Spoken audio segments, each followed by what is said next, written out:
The reaction from the assembled dignitaries was immediate, predictable, and dispiriting to observe. Conversation did not stop. Stopping would have been too obvious, too much of an acknowledgement that her entrance warranted a reaction. Instead, it shifted. Voices dropped to the register reserved for assessment and gossip. Eyes moved and then looked away, in the particular manner of people establishing that they had noticed something beneath their notice. Ambassador Quillnox leaned toward one of his aides and murmured something brief. Both of them produced a VIN equivalent of a smake, which involved a rapid darkening of the scales around the jaw. Meera walked through the hall with measured steps, her pace neither hurried nor performatively slow. She nodded politely to anyone who happened to meet her eyes. Most did not. She navigated the room's social geography with the quiet competence of someone who had done this before, staying close enough to the main gathering to be present, far enough from the densest clusters of dignitaries to avoid the specific kind of attention that comes from being visibly peripheral to the important conversations. She found a position near one of the outer columns, drew out her datapad, and began reviewing something. An observer with limited context might have concluded she was simply waiting for the proceedings to begin. I watched, and I noted, and I felt the first small thread of something I could not quite name, the professional instinct of someone who had spent decades reading rooms, telling me that the room's interpretation of what it was looking at was not entirely correct. But I said nothing. I value my employment considerably. Princess Valora had noticed the human. I watched the recognition move across Valora's face with the slow, pleased deliberateness of someone discovering an opportunity. She tracked Meera's progress across the hall. Her head tilted slightly. The corner of her mouth moved in a way that was not a smile, exactly, but carried the same self-congratulatory energy. She turned to her nearest attendant and said, with perfect vocal calibration, loud enough to carry, too casual to be obviously intended to carry, "They actually sent someone. How remarkably charitable. I suppose even the assistant's cases deserve a seat at the table." Her entourage laughed. Not genuine laughter. Nothing about it suggested actual amusement. It was a practiced, reflexive laughter of court attendants who have learned that their princess's observations require appreciation, and who have long since stopped distinguishing between observations that merit appreciation and those that simply demand it. Meera's expression did not change. She did not look up from her datapad. She did not stiffen, did not flush, did not perform any of the small involuntary responses that public humiliation typically produces in social creatures. She simply continued reading, as though the princess's words were ambient noise, present, registered, and assigned no significance. Valora, clearly expecting some reaction and finding none, recalibrated. The princess drifted toward Meera's position with the unhurried certainty of someone who has never had to approach a situation cautiously, because situations have always rearranged themselves in anticipation of her approach. Her entourage drifted with her, forming a loose semicircle that managed to occupy significantly more corridor space than their numbers strictly required. She did not address Meera directly. That would have implied an acknowledgement of a quality that Valora found unconscionable.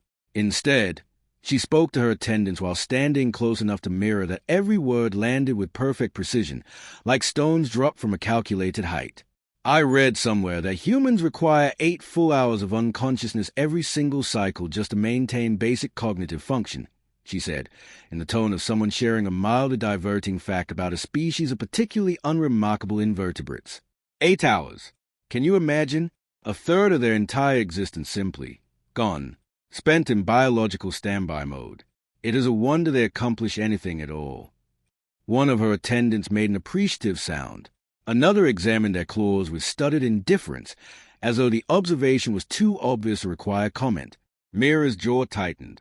Just slightly, just for a fraction of a second. Then it released, and she continued reading.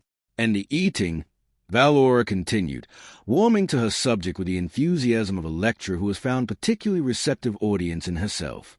They break down organic matter using calcium deposits built directly into their skulls, bones in their faces, doing the work of a food processor. It is endearing, in a primitive sort of way, like watching a very simple tool attempt a complex task. She paused to allow this to settle. And their planet, 70% water, undrinkable water. They cover the majority of their home world in a substance they cannot consume, and then developed an entire civilization of complaints about resource scarcity. The irony alone is staggering. I had moved slightly closer, drawn by the professional discomfort of watching a diplomatic incident assembling itself in real time. Around me, other delegates had also drifted nearer with the studied casualness of beings who were merely coincidentally in the vicinity of whatever was happening. Nobody wanted to appear to be watching. Everyone was watching. There was something about this specific kind of cruelty that sat wrong with me in a way that pure political maneuvering did not. Valora was not trying to outmaneuver a rival or establish a negotiating position. She was simply reducing a person to characteristics she found amusing, in public, while that person stood close enough to hear every word. It was cruelty as performance, cruelty as status display. It required no courage and produced nothing except the small, mean pleasure of feeling powerful at someone else's expense. Meera finally looked up. She looked directly at Princess Valora for exactly 2 seconds. Her expression was calm, not blank, not suppressed, not the performance of calm overroiling emotion, but genuinely, consideredly calm. The calm of someone who has done the mathematics and knows exactly what those mathematics say. She held Valora's gaze for those 2 seconds, and then she returned to her datapad, as though having completed a brief necessary assessment and finding nothing requiring further attention. The silence that followed was louder than the laughter had been. Valora's face shifted. The purple-silver deepened towards something darker. She was not accustomed to being dismissed. She was not accustomed to words she had carefully constructed to wound passing through their intended target without leaving a mark. She opened her mouth, to escalate, to sharpen, to find a cut that would actually land, when the ceremonial gong sounded from the direction of the assembly chamber. The formal summit was about to begin. Delegates began moving.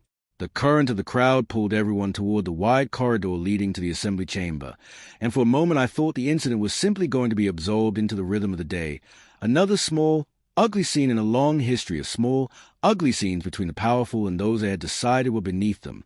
I was wrong about that, too. The corridor connecting the reception hall to the assembly chamber was wide enough to accommodate a mid-range transport vehicle with room to spare, designed to manage the flow of hundreds of delegates simultaneously. Under ordinary circumstances, it managed this function adequately. Under circumstances involving Princess Valora and her entourage, it became a study in how thoroughly a small number of people can monopolize a shared space through the simple mechanism of not acknowledging that it is shared. Valora held court at the corridor's center, her 6 attendants spread around her in a formation that occupied its full width, moving at the pace Valora set, which was a pace of someone who has never been required to accommodate anyone else's schedule. Other delegates navigated around her the way smaller objects navigate around a planet's gravity, not entirely by choice, simply because the physics of the situation left limited alternatives.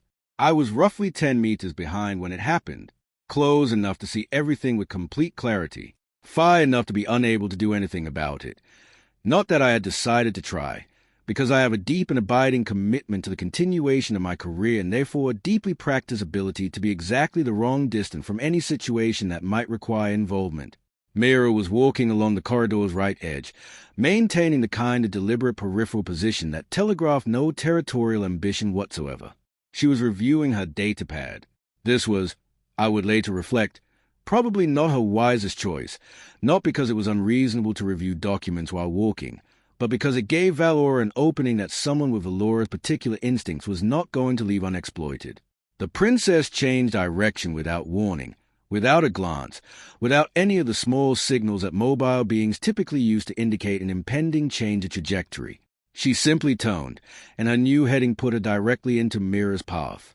The collision was minimal, a brush of shoulders, the kind of contact that happens in crowded corridors dozens of times a day throughout the galaxy, the kind that is absorbed, acknowledged with a nod, and forgotten within moments. Meera stumbled slightly, catching her balance. Her datapad slipped from her grip and clattered to the polished floor. "Oh," Meera said immediately, already bending to retrieve it. "Excuse me, I didn't see." She did not finish the sentence. Valora's hand moved with the swift, practiced certainty of someone who has never once hesitated to make physical contact with a person they considered below them. Palm flat, full force, square in Meera's shoulder. The shove was not designed to injure. It was designed to communicate, to establish, without room for misinterpretation, the precise nature of the relationship Valora understood to exist between herself and the person she was shoving. It said, You are beneath my full acknowledgement, and I can touch you like this because the space you occupy is less real to me than the space my robes occupy. Meera staggered. Her back met the corridor wall. Her datapad skidded across the floor and came to rest against the feet of a Morgathi delegate, who looked at it with visible discomfort, then at Valora, then at Meera, and performed the social calculation that many of us were performing simultaneously, arriving at the conclusion that picking up the datapad and returning it was a minimum decency available without constituting formal involvement. The corridor went absolutely silent. Not the polite, expectant silence of people waiting for something to resolve itself. The shocked, hell-breath silence of beings who have just witnessed something cross a line, who are in the process of registering that the line has been crossed, recalibrating their understanding of what is apparently permissible in this space, and calculating, each according to their own interests, what posture toward the event to adopt. Watch where you are going, human. Valora's voice had lost the theatrical casualness of her earlier performance. This was colder, more direct, the voice of someone who had dispensed with indirection and was now simply stating facts. Or does your species lack the basic spatial awareness to navigate a hallway without stumbling into your betters? The crowd that had been funneling through the corridor had stopped entirely. Delegates pressed against the walls. Heads turned. The forward momentum of the entire summit had arrested itself around this single moment. Meera straightened. Slowly, deliberately, she brushed off her uniform with the unhurried care of someone who was not going to let the speed of her response be dictated by the person who had made the response necessary. She walked over to the Morgathi delegate and accepted her datapad with a small, grateful nod. Then she turned back to face Valora. "My apologies, Princess," she said. Her voice was level, professional. It was an accident. An accident. Valora repeated the word as though she were handling it with tongs, at arm's length, keeping it away from anything that might be contaminated by its presence. An accident is what happens between equals who momentarily occupy the same space. What happened here was you failing to exercise the basic awareness and deference appropriate to your position relative to mine. "I have apologized," Meera said carefully. "If there's a specific protocol I have failed to observe, I would be glad to." Valora stepped forward. One step, enough to close the distance between a public address and something more intimate, more targeted. Should not even be here. Humans contribute nothing to the Galactic Council except procedural delays and tedious moral posturing about principles that more advanced species resolved centuries ago. Your presence at this summit is not a contribution. It is a drain, on bandwidth, on resources, on the patience of every civilization that has had to slow its development to accommodate your species' leisurely pace toward relevance. She paused, visibly savoring the weight of what she was about to say. You are an embarrassment to civilized space, and the charity that allows you a seat at this table grows thinner every cycle. The crowd had grown. Delegates from inside the reception hall had followed the sound of confrontation into the corridor. We were perhaps 60 beings deep now, arranged in an uneven semicircle around the two figures at its center. Some faces registered discomfort. Some showed the bright, slightly ashamed interest of people watching something they know they should not be enjoying. A few, a very few, showed something that might have been solidarity, though none of them had yet found a reason to speak. Meera took a slow breath. I watched her choose her words with the care of a navigator charting a course through contested space. With respect, Princess, I am here as an accredited representative of Earth and its colonies. I have fulfilled every requirement of my position, and violated no protocol I am aware of. I have nothing to apologize for beyond a minor collision in a crowded corridor, and I have already offered that apology. Whatever you may think of my species, I have done nothing today to warrant this treatment. Valora laughed. It was a short, hard sound, stripped of the social performance that had characterized her earlier derision. This was a real thing, contempt undisguised. "Right," she said. "You speak to me about rights. Your species has been part of this council for 30 cycles. My family has ruled the Zenthari Empire for 6,000. Rights are not assigned at the door, human. They are earned over millennia of demonstrating that your civilization is capable of contributing something worth the galaxy's attention. You have not earned them. You have been extended a courtesy." She stepped closer still, until Meera had to tilt her head back to maintain eye contact.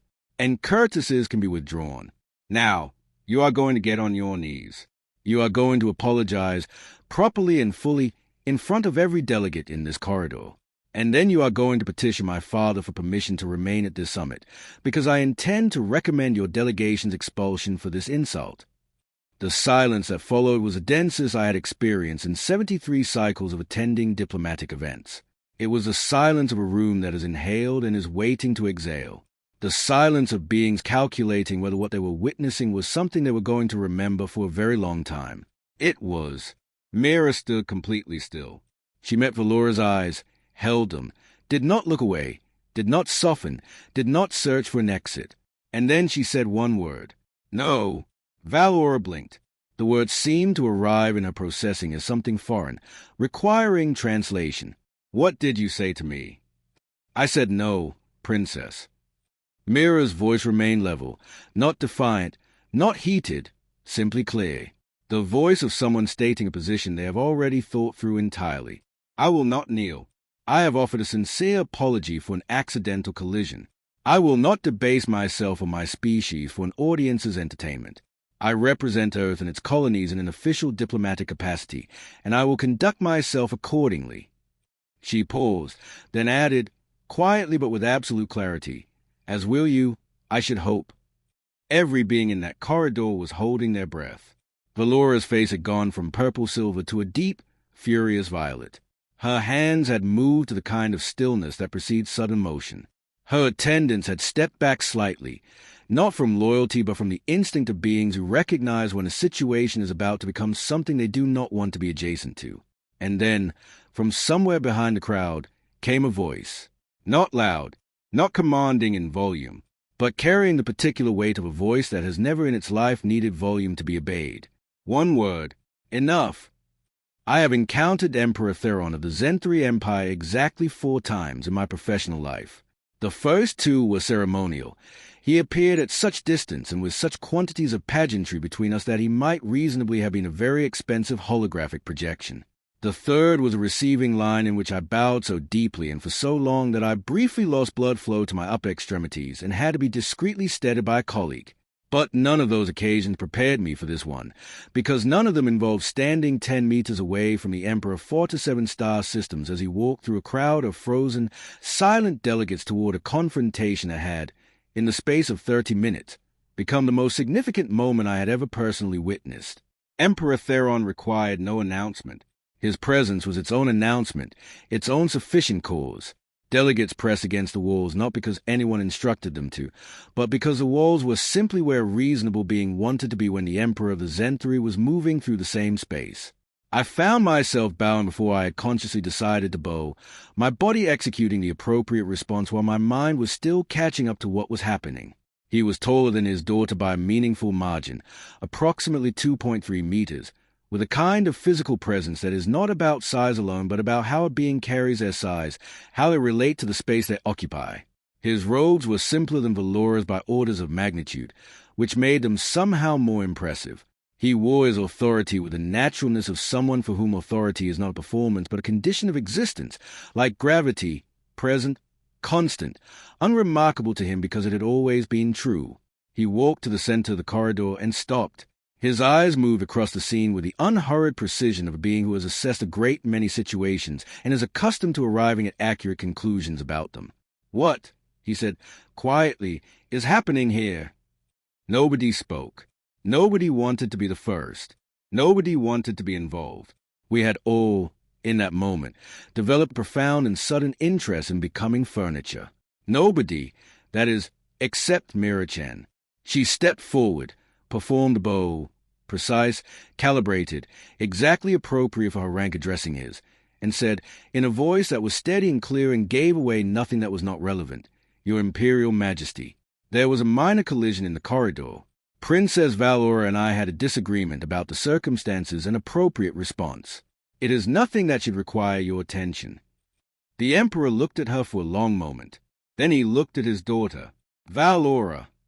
The princess straightened.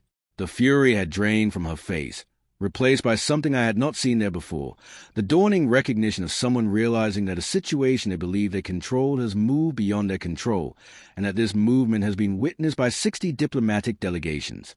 She ran into me, father, Valora said.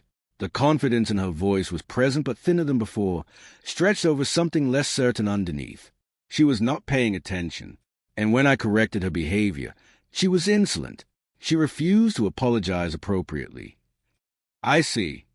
The Emperor turned to face the assembled delegates. His gaze moved across the crowd with the patience of someone who has all the time that exists and knows it. And I suppose all of you experience a simultaneous and complete failure of your perceptive faculties.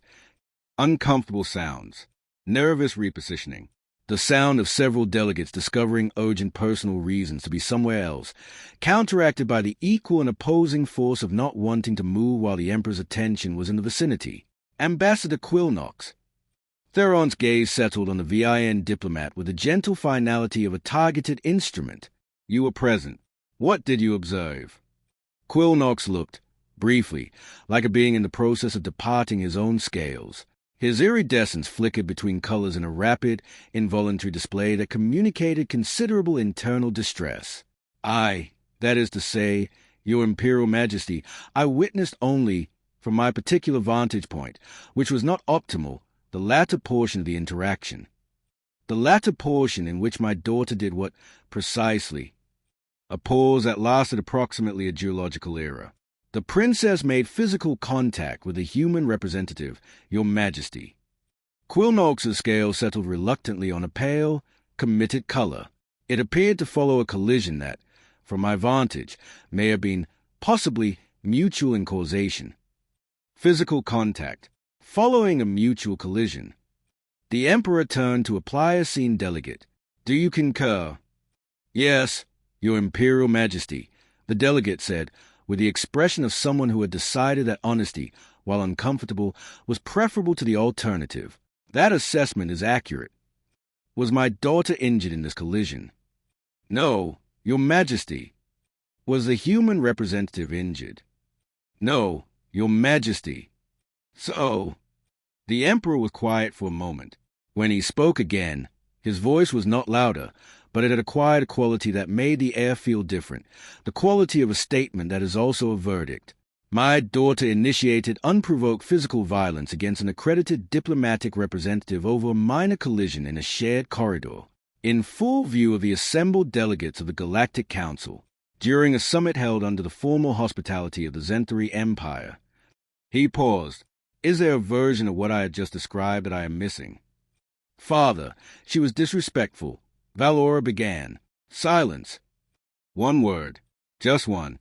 But Valora's mouth closed as completely as if it had never been opened, and the expression on her face was the expression of someone who has, in the space of a single moment, understood the full dimensions of what they had done. Emperor Theron walked forward, toward Meera. Each step was measured, deliberate, weighted with the certainty of a being who is about to do something they had decided upon and will not be deflected from. The crowd moved back before him the way water moves before a ship's bow, not because it was pushed, but because the direction of force was clear. He stopped directly in front of Meera Chen. She tilted her head back to meet his eyes. She did not look away. She did not flinch. She simply waited, with the steady composure of someone who had already done all the flinching that was available to be done and was finished with it.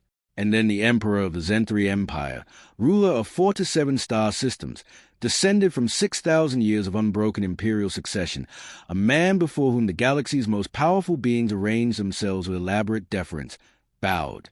Not a full formal bow, not the deep obeisance of subordination, but a definite, unambiguous, unmistakable inclination of his body toward Hayes, the bow of someone offering respect they had decided is owed. I heard someone inhale sharply beside me. It might have been me. Representative Chen, the Emperor said, and his voice carried to every corner of that corridor with the ease of a sound that knew it belonged everywhere it traveled. On behalf of the Zenthari Empire, I offer you my personal apology for what you have experienced today. You came to this summit as an accredited diplomatic representative, entitled under every covenant of galactic law and diplomatic protocol to the full protections of imperial hospitality. What you received instead was public humiliation and physical violence.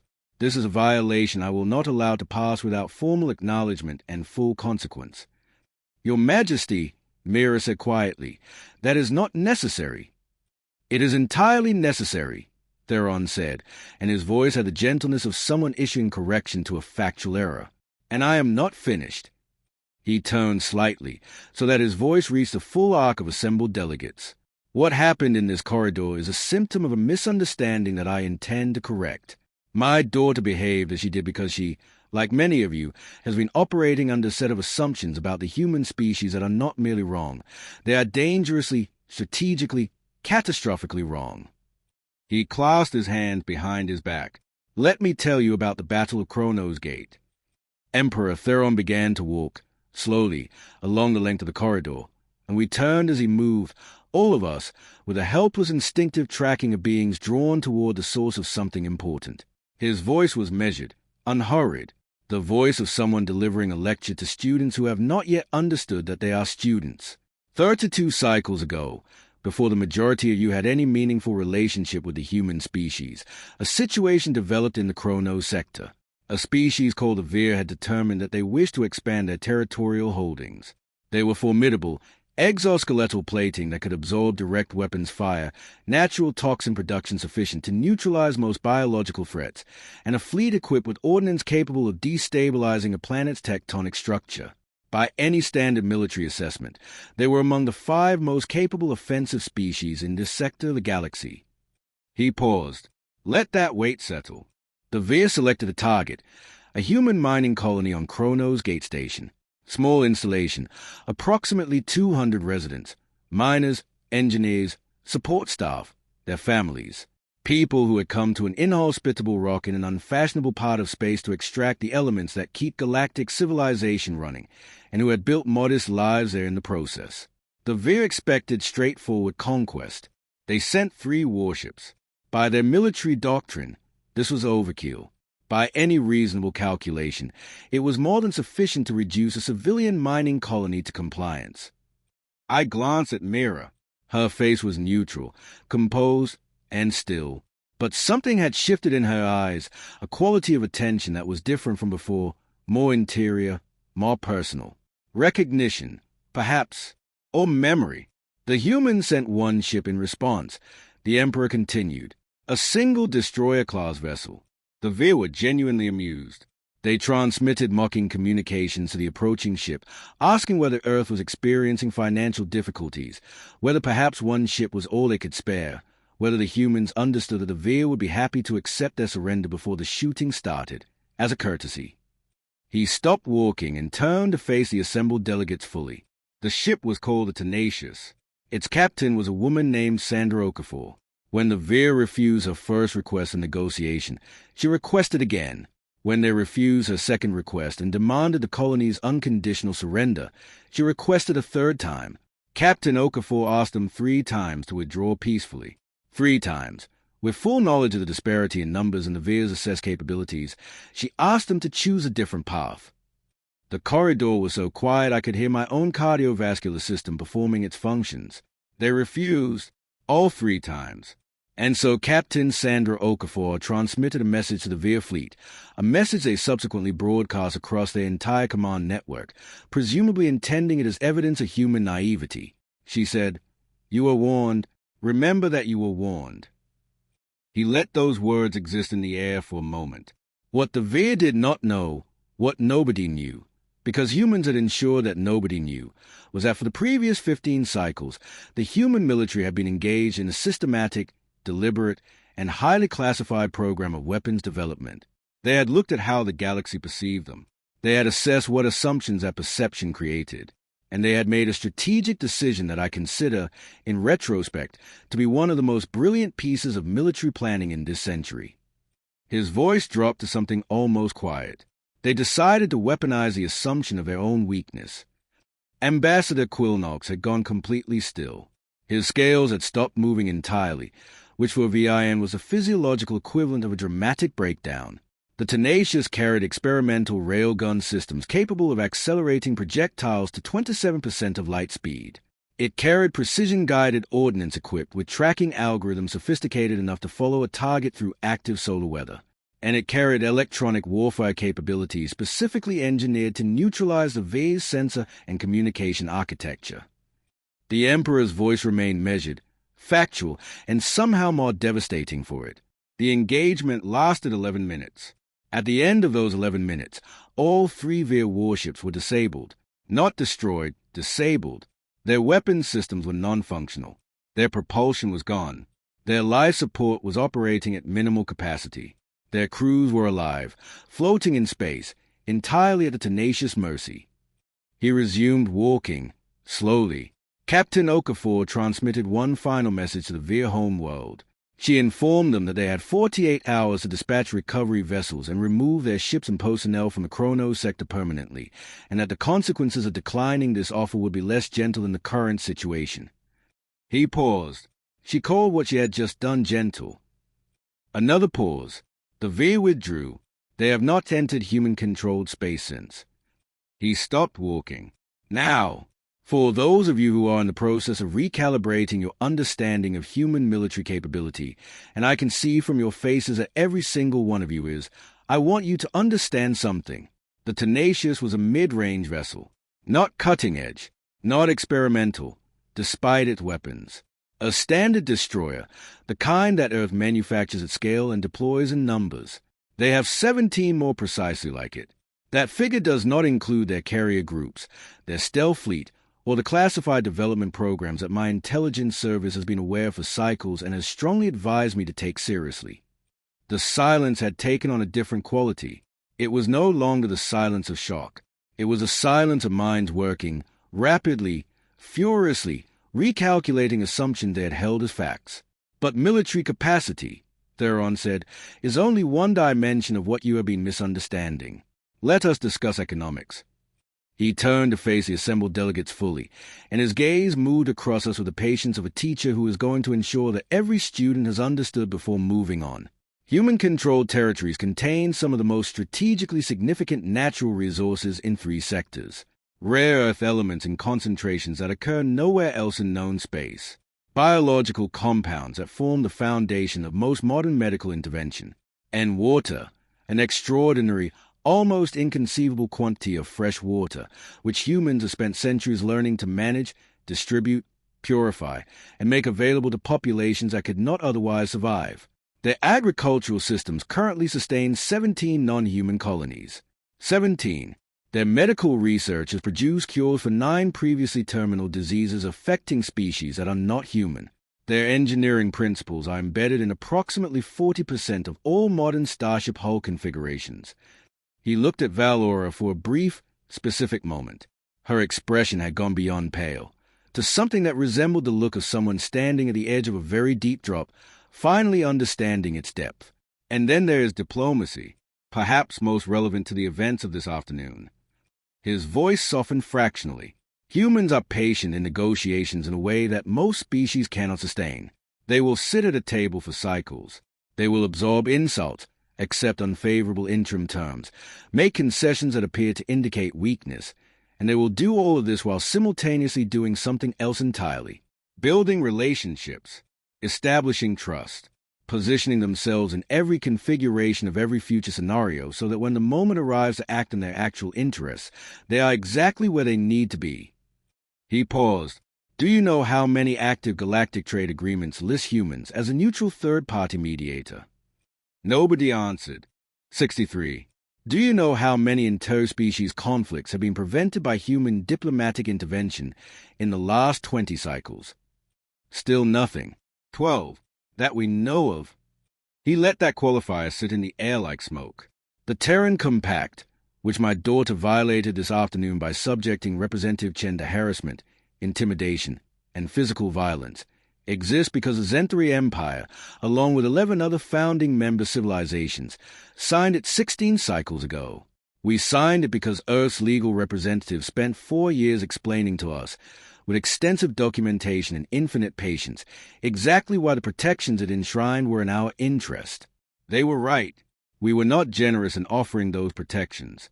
We were persuaded to accept them, because persuasion was a human's chosen tool, and they had become extraordinarily proficient with it. He turned, finally, to look directly at his daughter. Representative Chen's presence at this summit is not charity, he said, and his voice had taken on the quality of something final and irrevocable. It is not courtesy. It is a strategic imperative. Earth and its colonies represent the third largest economy in the Galactic Council. They provide critical resources, military deterrence, medical innovation, and diplomatic stability across 3 sectors. The galaxy needs them considerably more than they need the galaxy's approval. He let one final pause breathe. Anyone who forgets this is not merely rude. They are a strategic liability. He looked at Valora one last time. My daughter is a strategic liability, and she will learn better. What followed was, in my professional assessment of 63 years of diplomatic functions, the most methodically complete public dismantling of a person standing that I have ever had the complicated privilege of observing. Emperor Theron turned to his daughter with an expression I can only describe as a controlled, precise application of consequences, not anger, because anger would have been something she could interpret as emotional and therefore whether, not disappointment alone, because disappointment could be recovered from with time and performance. What he looked at her with was something more like clarity, the clarity of someone who has seen exactly what they are dealing with, and is now dealing with it exactly. Valora! His voice was quiet. You are hereby removed from all diplomatic functions for the duration of this summit. You will return to your quarters and compose a formal written apology to Representative Chen, which will be submitted to the Galactic Council's official record. The apology will be complete, unqualified, and written in your own words, not drafted by your staff, not reviewed by your advisors. Written by you, because the inadequacy of understanding that produced your behavior today is yours alone to address. He was not finished. You will also produce, within 10 cycles, a comprehensive analytical report of no fewer than 50,000 words on the following subjects: the history of human integration into the Galactic Council, the economic, military, and diplomatic contributions of Earth and its colonies to galactic stability, and the full scope of the Terran Compact, its origins, its provisions, and the reasons those provisions exist. I will read it myself. I will know if you had help. Valora's mouth opened slightly. No sound emerged. Furthermore, you are removed from the Succession Consideration Committee, effective immediately, until such time as you demonstrate, not to me, not in private, but to the full council in formal session, the basic diplomatic competency required of anyone who might one day represent this empire's interest in the wider galaxy. Your personal allowance is suspended. Your staff is reduced to 2 attendants. And tomorrow morning, at the opening of the formal assembly, you will stand before the full council and deliver your apology to Representative Chen in person. The Succession Consideration Committee. The removal from it was not a punishment in the administrative sense. It was a declaration. In Zenthari succession politics, placement on that committee was a formal signal that an heir was being prepared for governance. Removal from it was the equally formal signal that they were not. Doing it here, now, in a corridor full of diplomatic witnesses from across the galaxy, meant it was not a private family matter. It was a public verdict, one that would be transmitted to every political analyst, every rival claimant, every foreign government with an interest in the future of the Zenthari throne, before the summit's first session had even properly convened. One final matter, Theron said. You will make a donation of 500,000 credits to the Human Colony Relief Fund, from your personal accounts, not the Imperial Treasury. You will do this because the humans you disparage today are building lives in communities in difficult conditions with limited resources, and because understanding the reality of those lives is something you clearly, urgently require. He paused. You have 24 hours to complete the transfer. Valora looked like someone standing at the edge of an abyss with no ground beneath them. The architecture of her afternoon, the casual cruelty, the public performance, the absolute certainty that her position protected her from consequence, had not merely collapsed. It had been systematically and permanently disassembled in front of 60 witnesses who would describe every detail of it to their governments before the day was out. Go, the Emperor said, quietly. Now. She went, quickly, without her earlier grace, her reduced entourage scrambling to keep pace. Several delegates moved aside to let her pass, not out of deference, but out of the particular courtesy extended to someone who has just been thoroughly, publicly, and deservedly reduced. I watched her go and tried to locate my sympathy. I found it, eventually, in a small and distant place, the vestigial sympathy one feels for any being in the process of learning something hard. But it was distant, and it did not survive contact with the memory of that shove. The Emperor turned back to Meera. Representative Chen, I hope this incident will not damage the relationship between our peoples. The Zenthari Empire values its partnership with Earth, and I would not have what happened today become the defining memory of this summit. Meera was quiet for a moment. In that moment, I watched her make a decision. I watched it happen, the small internal deliberation of someone choosing between several possible responses and selecting, with precision, the one that accomplished the most while requiring the least. Your Majesty, she said, your apology is more than sufficient, and your explanation to the assembled delegates was illuminating. I believe it will be of lasting value. She paused. If I may make one small request. Of course. I would like this incident, including your remarks regarding the Terran Compact, the history of human contributions to the Council, and the Battle of Kronos Gate, entered into the official record of the summit, accessible to all member delegations and their governments. The Emperor's expression did not change, but something in it shifted, marginally, in the direction of something that might, on a face less accustomed to control, have been called a smile. An excellent idea, Representative. I will see to it personally. He held her gaze for a moment. Please convey my personal regards to your Premier and your Defense Minister when you return. Let them know the Zenthari Empire looks forward to strengthening the ties between our peoples. I will, Your Majesty. Thank you. Emperor Theron nodded once, a final, definitive punctuation, and walked forward into the assembly chamber, his guards falling into formation around him. The corridor, which had been a theater of confrontation for the past 30 minutes, exhaled, and then, slowly, the diplomatic machinery of 60 species began to process what it had just witnessed. I found myself walking beside Ambassador Quillnox toward the assembly chamber without having consciously decided to do so. Neither of us spoke for a long while. Around us, delegates moved in the subdued, recalibrated silence of people processing significant new information about the nature of reality. Finally, Quillnox spoke, in a voice stripped of its earlier social performance. I have been a diplomat for 40 cycles. Rennick. I know. I have negotiated treaties with 17 species. I have 3 degrees in Zen relations. I have extensive academic literature on human capabilities that I personally commissioned and reviewed. His scales had settled into a pale, unsettled gray-blue. All of it was wrong. All of it, I agreed, not partially wrong, not missing some nuance. Wrong in the fundamental assumptions, the foundational premises, the entire framework of understanding. He paused. How does that happen? How does an entire galactic community develop a consensus picture of a species that is as comprehensively incorrect? Because they let us, I said, and the words surprised me as I said them, because I had not thought them until they were already out, because they looked at how we perceived them, soft, harmless, primitive, and they decided that perception was an asset. They let us build the wrong picture, and then they built the right capability behind it, and when it mattered, they used both. Quillnox's scale flickered. That is terrifying. That is strategy. We entered the assembly chamber and found our assigned seats. The room was buzzing with what I can only describe as the sound of 60 civilizations simultaneously updating their priors. Datapad were active. Delegates murmured urgently to aides. I caught fragments, revised assessments, pending communications to home governments, requests for intelligence updates on human military capacity that had apparently been languishing at the bottom of priority queues for years and were now being urgently escalated. Across the chamber, Meera Chen was taking her seat. She sat alone, as she had walked in alone, but the quality of her solitude had transformed entirely. She was no longer the single, slightly pathetic representative of a species that the galaxy's real powers tolerated because expelling them outright would create administrative complications.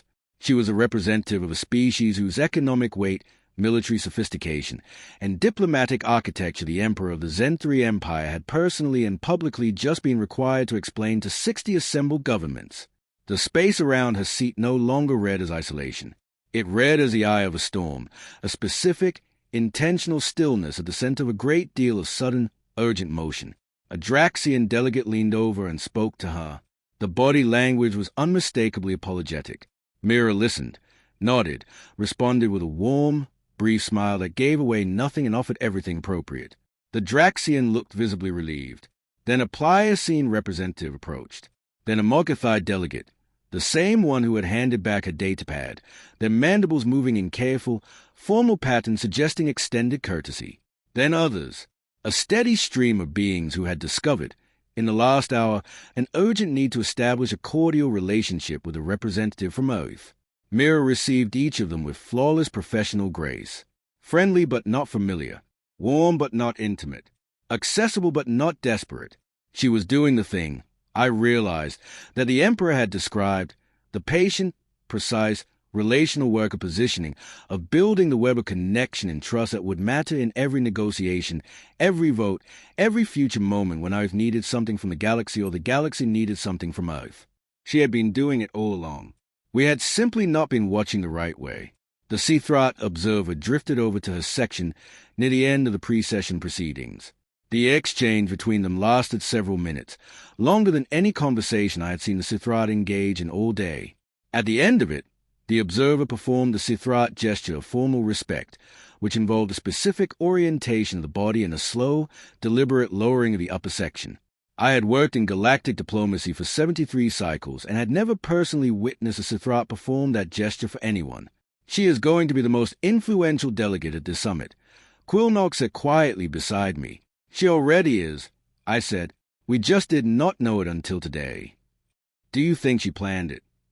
He was watching her with the particular attention of a diplomat dismantling a long-held assumption. Valora's behavior, the escalation, the Emperor's intervention, all of it. I thought about that carefully. About the 2 seconds she had held Valora's eyes before returning to her datapad, the precise calibration of that dismissal. About the way she had not apologized twice, had not escalated, had done nothing that could be construed as provocation. Only the slow, patient, irresistible act of standing her ground. About the way she had, in the immediate aftermath of the Emperor's defense, requested not gratitude or relief or a private moment to compose herself, but a record, a permanent, accessible, official record of everything that had just been said. I think, I said slowly, that she did not plan Valora, but I think she knew exactly how to handle Valora when Valora arrived. I think she knew the treaties better than anyone in that corridor. I think she knew what the Emperor would do if things escalated to a formal diplomatic violation, because she knew the Terran Compact Clause and she knew Theron's reputation. And I think she knew that the best thing she could do, the thing that would accomplish the most, for Earth and for herself, was stand completely still and let Valora dig her own grave without giving her a single justification to use as a ladder. Quilnox was quiet for a moment. She did nothing except refuse to kneel. Yes. I watched her across the chamber, receiving another delegation's courtesy with perfect composure. And look what that did. The formal summit proceedings began.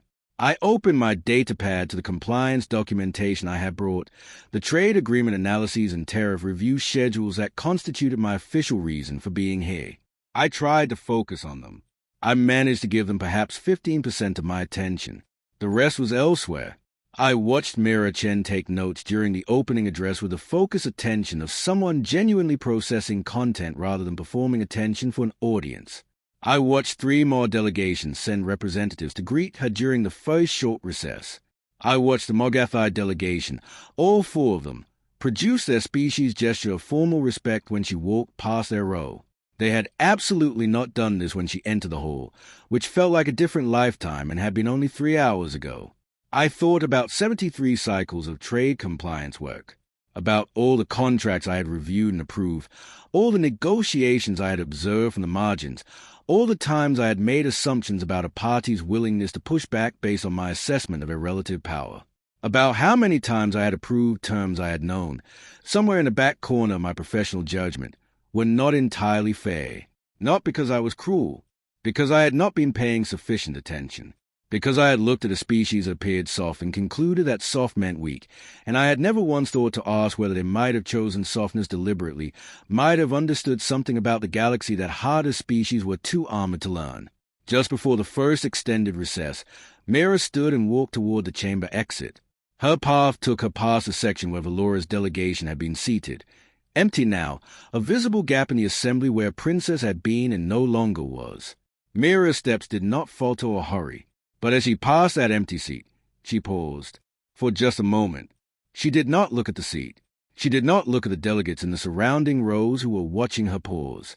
She simply stopped for perhaps 3 seconds, existing in the proximity of what that empty seat represented. Then she continued walking, head up, datapad under her arm, unhurried, entirely unbothered. Those 3 seconds said everything that needed to be said. The pause was not gloating. It was acknowledgement, the quiet notation of a fact. She had been asked to kneel, and she had not, and the empty seat was a consequence of that refusal, and she knew it, and she was allowing herself to know it briefly, privately, before walking forward into whatever came next. I realized, watching her go, that this was what dignity looked like when it had never stopped belonging to the person who was carrying it. Not something reclaimed after an insult, not something restored by an emperor's intervention. Something that had always been there, patient and certain, waiting for the rest of the room to catch up. The summit continued for 3 more days. I attended all of it, which was unusual for me. I typically find reasons to absent myself from proceedings that do not directly concern my trade compliance portfolio. That week, I found no such reasons. By the end of the first day, Meera Chen had held substantive conversations with representatives of 23 delegations, including several that had not spoken meaningfully with any human representative in the previous decade. By the end of the second day, she had been invited to serve as a third-party observer on 2 separate trade negotiation sessions that did not directly involve Earth, a role that, as the Emperor had noted, humans had occupied in 63 agreements, and that other species apparently only now understood had been deliberately cultivated rather than passively received. On the 3rd morning, as promised and as required, Princess Valora appeared before the full council assembly and delivered her formal apology. She stood at the assembly's central podium and read from a document she had clearly written herself, halting in places, overawed in others, containing in its final paragraph a moment of what appeared to be genuine recognition of what her behavior had revealed about her understanding of other peoples. Whether that recognition was authentic or strategic, I could not determine. Perhaps it did not matter. The apology was on the record. The record, at Meera's request, would remain accessible to every member government of the Council in perpetuity. Meera received the apology with precisely the right degree of acknowledgement, neither dismissive of it nor warmly forgiving in a way that would allow anyone to conclude the matter was fully resolved and forgotten. She nodded. She said, "Thank you, Princess. I accept your apology." And then she returned to her seat and picked up her datapad. And that was that. I spoke with Ambassador Quilnox briefly at the summit's closing reception, over drinks that were less obscenely expensive than the opening night's offerings. "I have been revising my government's formal position papers on human engagement," he said. "All of them. It has taken my entire staff 3 days, and they inform me they are perhaps 40% complete." He looked at his drink. "I keep finding places where we made assumptions. Small ones, mostly. Not dramatic errors that would survive a formal review.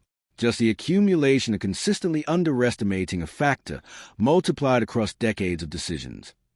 "How much do you think it has cost you?" I asked. "Economically." He was quiet for a long moment. "I have asked our analysis division that question. They declined to produce a number. Because the number would be uncomfortable. Because the methodology is unclear," he said carefully. Then, after a pause, "also because the number would be uncomfortable." I laughed, the first genuine, unguarded laugh I produced in 3 days. It felt overdue. Across the reception hall, I spotted Meera in conversation with a Sithrat observer and 2 of the Draxian High Chancellor's aides. She was listening more than speaking, that particular quality of attention that makes people feel both heard and significant, the rarest and most powerful diplomatic tool in any species kit. The Draxian aides were speaking with a slightly too fast cadence of people who want to convey more information than they have time for. Meera was nodding at precisely appropriate intervals, her datapad held loosely at her side. She caught my eye across the room. I am not certain how. The hall was crowded, and I had not attempted to attract her attention. But she looked, and she saw me watching, and she offered a small, clean smile. Not warm exactly, not cool, simply acknowledged. I found myself smiling back, which was unusual for me at diplomatic functions, where I normally wore my professional face with the dedication of a surgeon wearing protective equipment. She turned back to her conversation. The work, as always, continued. I flew home on the fourth day, surrounded by trade documents and outstanding review requests and the ordinary machinery of my ordinary professional life. I spent most of the flight staring at documents without reading them, thinking about assumptions and how they accumulate, about patience and what it looks like from the outside when someone is exercising it deliberately over a very long period of time, about what it means to be underestimated, and how a person, or a species, might choose to respond. There are two ways, I concluded, to respond to being underestimated. One is to prove the estimators wrong loudly, to assert your value in terms they cannot ignore, to demand that the galaxy revise its picture of you on your terms, immediately, with full audience. The other is quieter, slower, and, as it turns out, considerably more effective. You let the galaxy keep its comfortable, wrong picture. You build behind it. You learn the galaxy's rules better than the people who made them. You wait, with genuine patience and no performance of patience, for the moment when someone makes a mistake of testing the picture against the reality behind it. And then you let the consequences do the work. You do not kneel, and the universe, eventually, comes to understand what was standing before it all along. I have worked as a trade compliance officer for the Collian Commerce Guild for 73 cycles. That is 73 cycles of tedious bureaucracy, interminable trade disputes, and the slow grinding machinery of galactic commerce. I have sat through meetings that could make a star collapse from sheer boredom. I have witnessed species who consider blinking to be an act of aggression attempt to negotiate tariff agreements over 17-course meals. I thought nothing could surprise me anymore. I thought I had seen everything the galaxy's political theater had to offer. I was wrong. Spectacularly, humblingly wrong. The annual Galactic Summit held at the Zenthari Imperial Palace on Coronax Prime was not merely a gathering of diplomatic representatives. It was a monument to excess, a cathedral consecrated to the worship of power and inherited wealth. The building itself seemed to exist less as an architectural achievement and more as a carefully engineered statement. We are better than you, and we intend for you to feel it in your bones the moment you step through the doors. The columns were constructed from compressed starlight, actual, solidified, luminous starlight, harvested from dying suns and shaped by artisans whose great-grandparents had probably begun the work. The floors were so thoroughly polished that they reflected the faces of every delegate who walked upon them with uncomfortable clarity, like mirrors positioned to remind you that you were, at the end of the day, just another visitor in someone else's palace. The chandeliers, and I counted at least 40 of them, were encrusted with minerals that did not occur naturally anywhere in the known galaxy, meaning they had either been synthesized at extraordinary cost or stolen from somewhere equally extraordinary. Either explanation seemed appropriate for the Zenthari. I had positioned myself near the refreshment table, which was less a table and more a floating orbital platform of edible luxury. Every delicacy resting upon it came from somewhere I had never visited, cost more than I earned in a standard cycle, and bore names I could not pronounce in fewer than 3 attempts. I held a glass of something iridescent and slightly warm and surveyed the assembled dignitaries with the practiced eye of someone who had spent decades watching the powerful perform their power at each other. To my left, Ambassador Quilnox of the VIN Collective was holding court on the subject of his species' recent territorial expansion into the outer bands. His scales shimmered with that particular blue-gold iridescence that VIN exhibited when they were exceedingly pleased with themselves, which, in Quilnox's case, appeared to be approximately always. He spoke with the unhurried confidence of someone who had never once questioned whether the room wanted to hear what he was saying. 2 aides stood at his flanks, nodding with the mechanical regularity of beings whose job description probably included enthusiastic head movement. To my right, a cluster of Morgathi delegates produced a distinctive sound of their species' laughter, which resembled the noise of someone methodically destroying fine dinnerware with a small hammer. It was not an unpleasant sound. Exactly, but it was deeply unsettling until you learned to interpret it.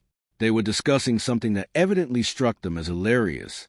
Given that Morgathi humor tended to revolve around the downfall of enemies, I chose not to ask for context.